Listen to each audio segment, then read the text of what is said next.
Magandang hapon mga kabays. Ito yung pangalawa ko na repair nitong hapon na to. 39559.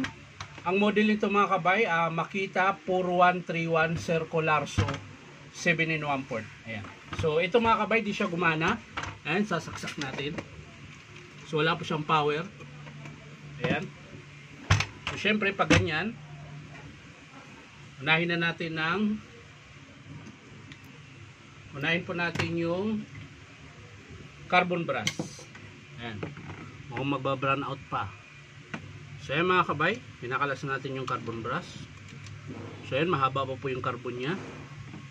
So isa lang ibig sabihin yan mga kabay, hindi sa carbon ang problema. Ayan. So maaring ang problema nito sa cord o di kaya sa field coil. Ayan. Pero syempre check natin yung cord para malaman natin. Ayan, bubuksan natin ito. Ayan. Tapos syempre titester natin yung kanyang cord kung merong palo. So ayan mga kabay, ito po yung dulo ng ito yung plug. So check natin kung may naka-off pala. Hindi naka-on. So ayan mga kabay, buo yung ating tester. So check na natin yung sa kanyang switch plug. Ayan. So ito po yung sa plug niya mga kabay, yung dalawa, isang puti tsaka isang itim. Ayan. So ayan, ito yung puti. So meron siya mga kabay, yung itim naman malaki ito. So meron din siya. So walang problema dyan mga kabay. Dito naman sa switch, tingnan natin.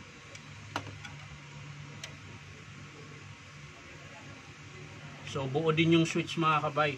So ang ano nito mga kabay, dito sa field coil. Ayan. So dito matitest natin yan.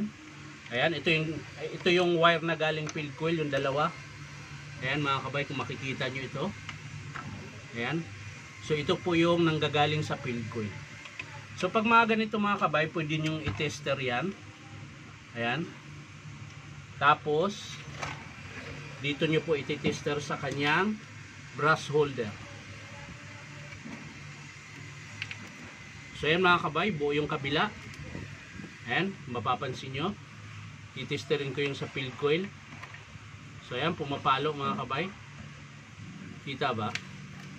Hindi yata Ayan pumapalo. Nawawala-wala. Ayan pumapalo. So buo yung kabila. So dito naman tayo sa kabila. So ayan mga kabay, putol po yung kanyang field coil. Ayan. Dahil tinister ko yung nanggagaling sa field coil, dalawa. Ayan na naman, nagbabrown out. Tinister ko siya mga kabay. Yung kabilang linya dito, wala pong contact. So ibig sabihin yan mga kabay, putol yung field coil. So kailangan natin baklasin yan. So ayan mga kabay, nakalas ko na yung screw. So pwede na po natin kalasin ito. Ayan. Buti natin yung armature.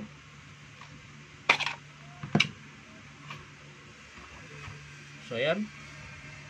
Yung armature niya mga kabay, okay pa, bago pa. So dito tayo sa field coil tayo. Ayan. So hugutin lang natin yung field coil mga kabay para makita nyo po kung saan banda yung putol. Ayan. Tapos sisikwatin lang natin yung spring na dalawa. Tapos papaluin nyo po dito sa ibabaw para lumabas yung field coil. Ayan, ganun lang po. Hanggang sa ayan na, lalabas na. Ayun na. Wala pa rin.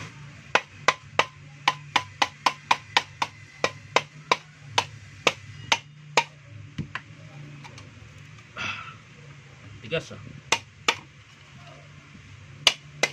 Yun. Tapos angat natin yung brush holder nya. Ayan. So ayan, hanapin natin dito kung saan yung putol.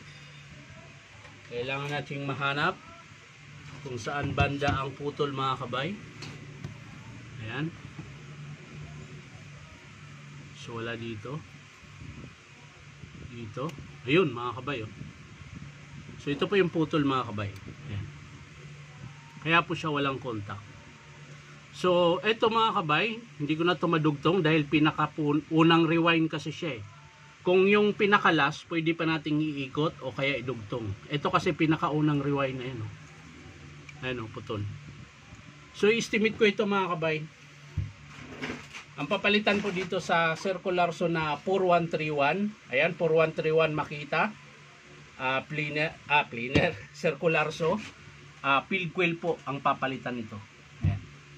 So kung yung pinakalas na rewind sana, pwede din natin dugtungan. Ito hindi ko na mahugot kasi ang iksi oh. Ang hirap ihinang. Hindi mo na siya pwedeng bunutin eh. Maiksi na siya, ganun lang siya kahaba oh. So estimate ko po niyan ay field coil. Ayan. So yan lang po yung sira nito sa 4131 circular so Makita. Ayan. Ito po yung pinantabas dito sa Alonso ng plancha, yung makakapal. Ito po yung ginagamit nila.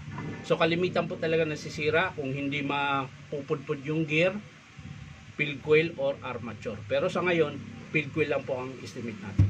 So yan lang mga kabay, hindi ko na po ipapakita kung paano buuin. Papakita ko na lang sa inyo mga kabay kapag in-approve ng customer. Dumilim na naman ang aking cellphone. So yan lang mga kabay, bye bye.